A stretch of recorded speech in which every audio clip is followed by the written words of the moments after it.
To see if the quality of our food matters more than the quantity, a nutrition professor named Mark Haub designed an extreme 10-week experiment.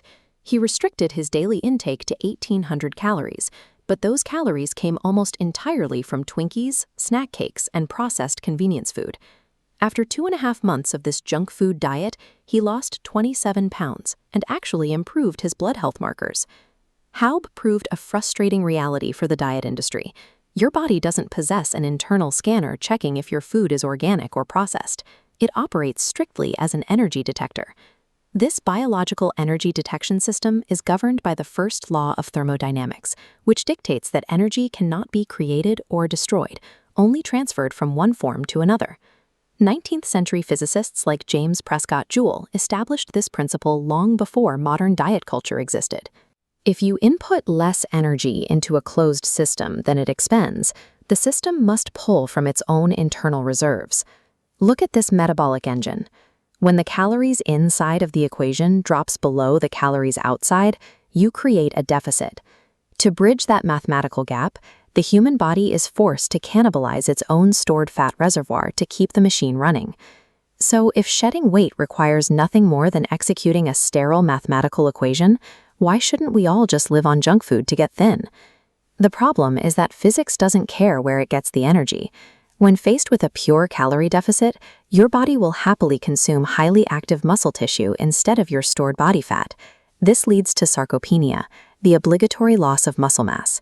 It is a condition that naturally accelerates as we age, but a poor diet can trigger it instantly.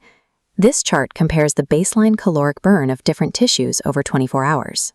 Muscle tissue is highly metabolically active, burning significantly more energy just sitting there than fat tissue does. Your total muscle mass directly dictates your basal metabolic rate. As you lose that muscle mass, your overall metabolism crashes. Your body now requires significantly fewer calories just to survive your daily routine. Meanwhile, your brain actively fights this energy deficit. It spikes hunger hormones and drastically reduces your unconscious daily movements, like fidgeting or standing, to hoard calories. Enforcing a strict mathematical deficit without building a biological defense triggers a starvation response. Your metabolism slows, your hunger peaks, and that lost weight is eventually dragged right back up. This brings us to the research of geneticist Dr. Giles Yeo at the University of Cambridge. His work shifts the focus from what we put into our mouths to what our bodies actually absorb. Let's look at this schematic of the digestive tract to understand caloric availability. The calorie number printed on a nutrition label is not the amount of energy you actually extract. When a raw vegetable passes through your system, your body might only successfully extract about 50% of its total energy because of the dense, tough fiber. But ultra-processed foods act differently. The heavy processing serves as an external stomach, breaking down the fibers before you even take a bite. When you eat them, your body extracts nearly 100% of the energy with zero digestive friction. Then there's protein. Because of its complex chemical structure, your body is forced to burn up to 30% of the protein calories you consume purely in the mechanical effort required to digest them. You cannot outsmart the laws of thermodynamics, but because of how human digestion works, biological reality makes all calories decidedly unequal in practice. The most effective strategy uses physics to force the weight loss, but leverages biology to dictate exactly what kind of weight is lost. To establish a true deficit, avoid relying on generic online calculators. Track your daily weight averages and manually adjust your food intake over a few weeks until you see a steady, consistent downward trend. To defend against sarcopenia, you need two things: roughly 1.6 grams of protein per kilogram of body weight and consistent resistance training.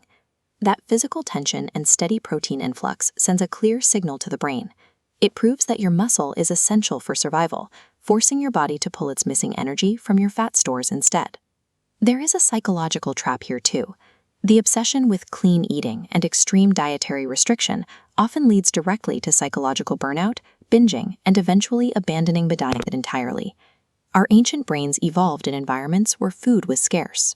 They are biologically wired to overconsume calories when suddenly presented with a hyper-abundant modern environment. Flexible dieting acknowledges this reality. Incorporating a measured allowance of your favorite craved foods is scientifically superior if it keeps you consistent and prevents you from quitting. Weight loss is not a moral test of your dietary purity. It is a thermodynamic transaction. You just need to feed the machine enough protein to stay strong, give it slightly less fuel than it needs, and maintain enough flexibility to never quit.